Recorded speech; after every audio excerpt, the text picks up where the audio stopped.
Waalaikumsalam warahmatullahi wabarakatuh.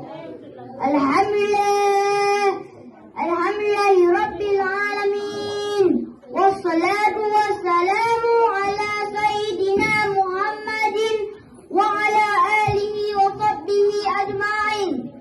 Amma ba'du. Syukur dan puja kudaya kepada Allah Subhanahu wa Ta'ala.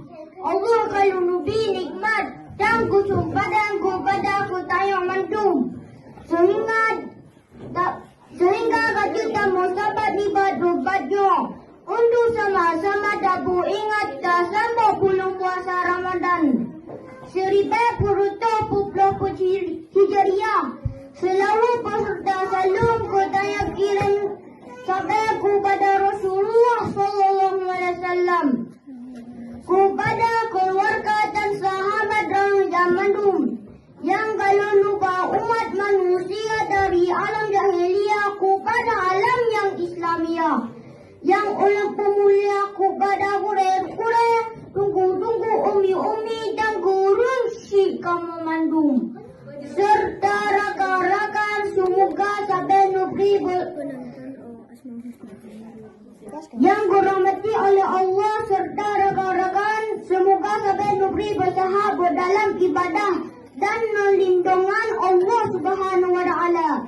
Hadirin dan hadirat yang dimuliakan Allah, niba uranya kotanya kata musabat di sini untuk sama-sama tabu ingat sampai bulan puasa Ramadan.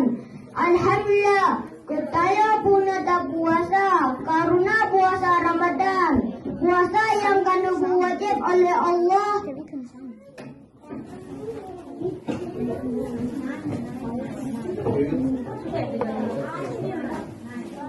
Puasa yang kena wajib oleh Allah kepada ulun-ulun segala kedanya. Sebagaimana firman Allah dalam Al-Quran di surat Al-Baqarah ayat serta